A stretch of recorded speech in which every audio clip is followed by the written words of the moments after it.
32મા આદિવાસી સાંસ્કૃતિક મહાસંમેલનમાં રાજ્ય કક્ષાના કાર્યક્રમમાં ઉપસ્થિત સમાજના તમામ વડીલો, યુવાનો, માતા બહેનો, તમામ ભૂલકાઓ, તમામ પક્ષના પદાધિકારીઓ, તમામ લોકોને બે હાથ જોડીને માથું નમાવીને મારા સેવા જવાબ કરું છું.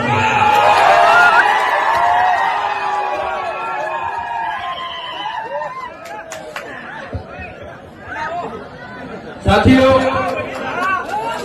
આ 32મું આદિવાસી સાંસ્કૃતિક એકતા મહાસંમેલન છે.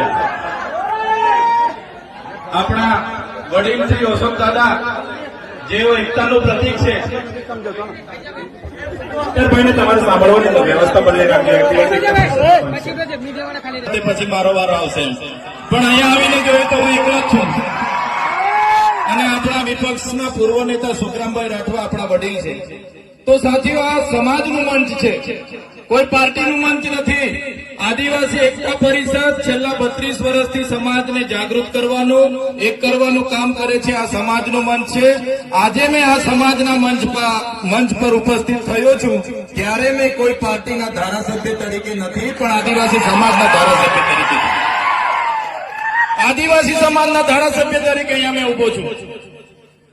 મારા જેવા બીજા પણ 26 ધારાસભ્ય આદિવાસીના જાતિના સર્ટી પરથી ચૂંટાય છે.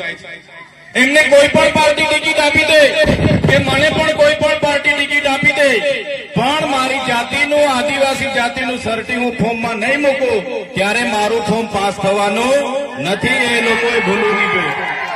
એ બધા ચૂંટાયેલા પ્રતિનિધિઓ આ યાદ રાખવું જોઈએ.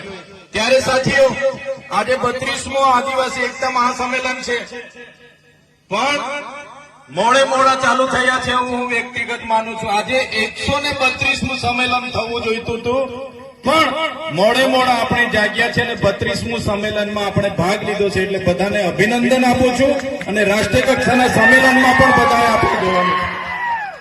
આજેથી આપણી પાસે એક અઠવાડિયાનો સમય છે. પીપલનેર ખાતે રાષ્ટ્રીય કક્ષાનું અધિવેશન મળવાનું છે. ત્યાં પણ આપણે મોટી સંખ્યામાં 100 લોકોએ ગુજરાતમાંથી ત્યાં જવાનું છે.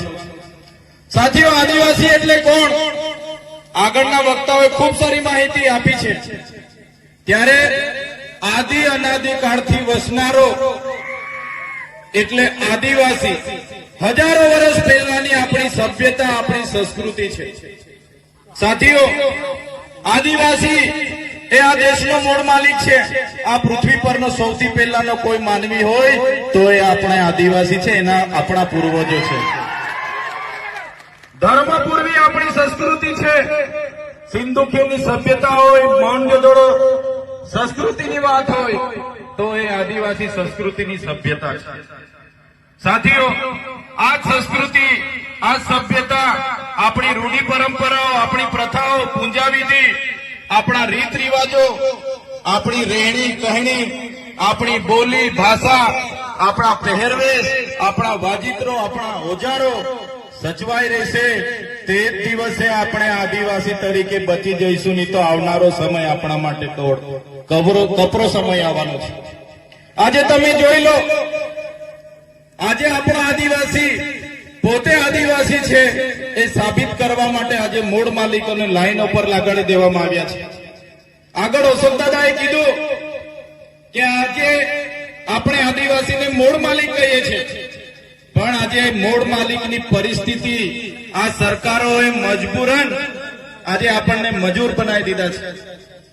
આજે મૂળ માલિક 5 કિલો ચોખા અને 3 કિલો ઘઉં માટે 2 દિવસો લાઈન પર ઉભો રહે છે. આ પરિસ્થિતિ આપણી છે.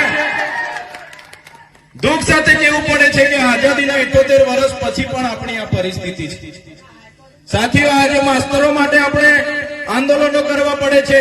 તમે અમે બધા સારી રીતે જાણીએ છીએ. નસવાડી હોય, સંખેડા હોય કે છોટાઉદેપુર જિલ્લા હોય, આજે શિક્ષકો માટે આપણે 100 બધા ધરણાઓ કરીએ છીએ, આવેદનો આપીએ છીએ, નિવેદનો કરીએ છીએ, સરકાર મુર્દાબાદ જિંદાબાદ કરીએ છીએ. છતાં આપણા વિસ્તારમાં શાળાઓ નહીં હોય, શિક્ષકો નહીં હોય તો આવી પરિસ્થિતિ આજે પણ આપણી છે. આ વરવી વાસ્તવિકતા છે. કેમ આ પરિસ્થિતિ આપણી બની છે? કેમ કે આપણે બધા પહેલા પક્ષ પાર્ટીમાં વેચાઈ ગયા છે, આપણે બધા ધર્મ સંપ્રદાયમાં વેચાઈ ગયા છે, આપણે બધા નાના મોટા સંગઠનો બનાવીને વેચાઈ ગયા છે. આપણામાં એકતા નથી. એટલા માટે જ આજે આદિવાસી સમાજની આ હાલત છે. સાથીઓ, દેશમાં 8% આદિવાસી છે.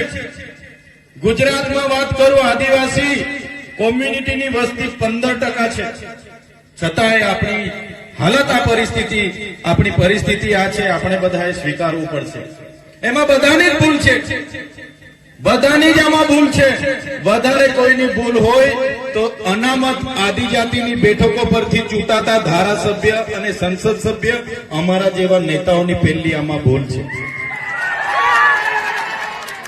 અમારા જેવા નેતાઓ પોતાના સ્વાર્થ માટે, પોતાના પાર્ટી માટે સમાજને એકબીજા સાથે લડાવી રહેલા છે. પોતાની ટિકિટ માટે સમાજ માટે બોલતા નથી. પાર્ટી કે ત્યારે જ આંગળી ઊંચી કરવાની, સમાજ માટે ક્યારે કોઈ આવતું નથી. ત્યારે સાથીઓ, આપણે બધા હવે એક થવાની જરૂર છે.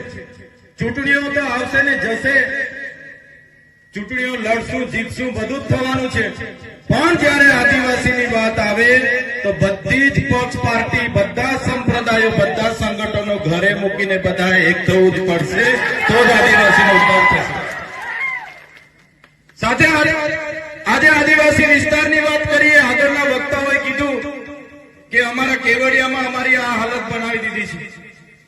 એવી જ રીતે નર્મદા ડેમના વિસ્થાપિતોની પણ આગળ મુલાકાતો કરી, એવી જ રીતના કડાણા વિસ્તારના વિસ્થાપિતોની પણ મુલાકાતો કરી, એ રીતના ઉકાઈ ડેમના વિસ્થાપિતોનો પણ આગળ અમે મુલાકાત કરી ચૂક્યા છીએ.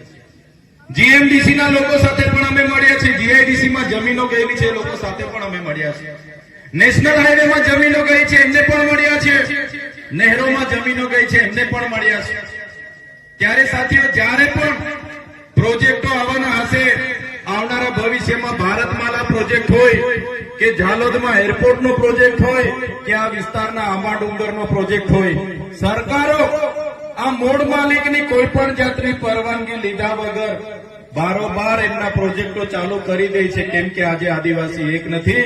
ત્યારે હું કહેવા માંગુ છું, આ મંચ પરથી કહેવા માંગુ છું કે સરકાર ગમે તેવા પ્રોજેક્ટો લઈને આવે, પણ જો જે દિવસે આપણે એક થઈને સરકાર સામે ઉભા હોઈશું, એ દિવસે કોઈના બાપની તાકાત નથી કે આપણા વિસ્તારોમાં કોઈ એક થવું પડશે, તો જ આની સામે આપણે ટકી શકીશું. સાથીઓ,